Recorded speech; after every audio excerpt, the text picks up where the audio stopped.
I'm Matt Bishard with REIT.com here in Boca Raton, Florida for REITWise 2014, NAREIT's Law, Accounting, and Finance Conference. I'm joined by Mark Streeter, Managing Director with JP Morgan Chase. Mark, thanks for joining us again. Good morning. Now here at REITWise, you're on a panel focused on balance sheet strategies. In the new post-financial crisis world, what are your thoughts on the appropriate debt level for REITs, and how does the industry as a whole stack up?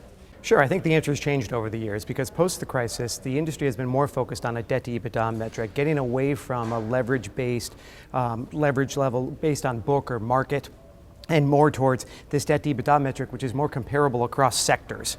And that's been driven in part by a desire for investors, the rating agencies, to really compare REITs to the broader market. So there's good and bad because leverage is a lot higher, of course, in the REIT space. Now, the right level of leverage is dependent on the asset class. You know, we have had a lot of discussions with investors about leverage at an SL Green, whose assets might be trading at a 4 cap rate, versus leverage at, say, Mack Cali, with suburban office assets in New Jersey, which are obviously trading at a much higher cap rate in the current market. So when you look at debt to EBITDA, 6 times leverage isn't the same across asset classes or property types. You really need to drill down to where are the assets valued on an equity basis, what is the appropriate amount of leverage that equity valuation or market valuation can support. So it really varies. On the low end, you would say, or on the most conservative end, it's probably for companies with more esoteric assets. It might be for a company like EPR that owns movie theaters or charter schools. It might be for some of the healthcare REITs, which tend to run with lower leverage, more in the 4 to 5 times. And then it ranges all the way through the multifamily REITs, where you might be running with 7 or 8 times leverage on a debt-to-EBITDA basis, but they have the assets that are trading at the lowest cap rate. Bottom line is, I think most of these REITs are focused on running now with investment-grade credit ratings. We're up to 60 names that are actively issuing in the bond market right now and have pursued investment-grade credit ratings, and there's still a pipeline of many more names that are looking to tap the market.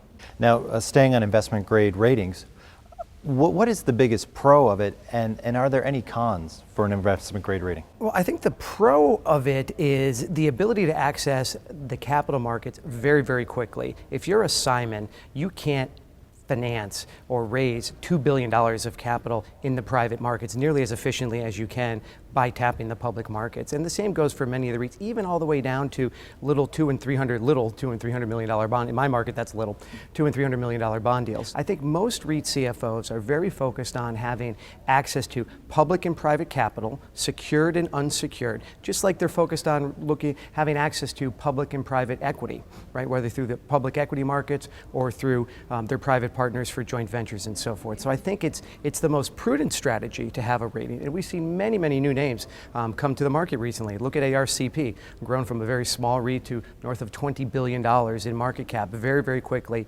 Just tapped the market recently for a couple $1 billion in bonds. Look at WP Carey, who had been around for a very long time, finally getting a credit rating and tapping the markets. Names like CBL, et cetera. So there's been a whole host of new REITs to the market that have really benefited from having that access and having that credit rating. And lastly, how do you see the listed REIT market positioned for the rest of this year? What are some of the biggest challenges or opportunities on the horizon? Well, certainly it was a strong quarter, the first quarter. REIT equities outperformed, REIT credit outperformed, and we're really going on sort of the 5th or 6th year post the financial crisis of REIT credit, at least, doing very well. Equities had a little bit of a hiccup last year in 2013, but REIT credit did very well. So for me, I'm trying to keep investors focused on the fact that on the REIT credit side, at least, right, the bonds, they don't default.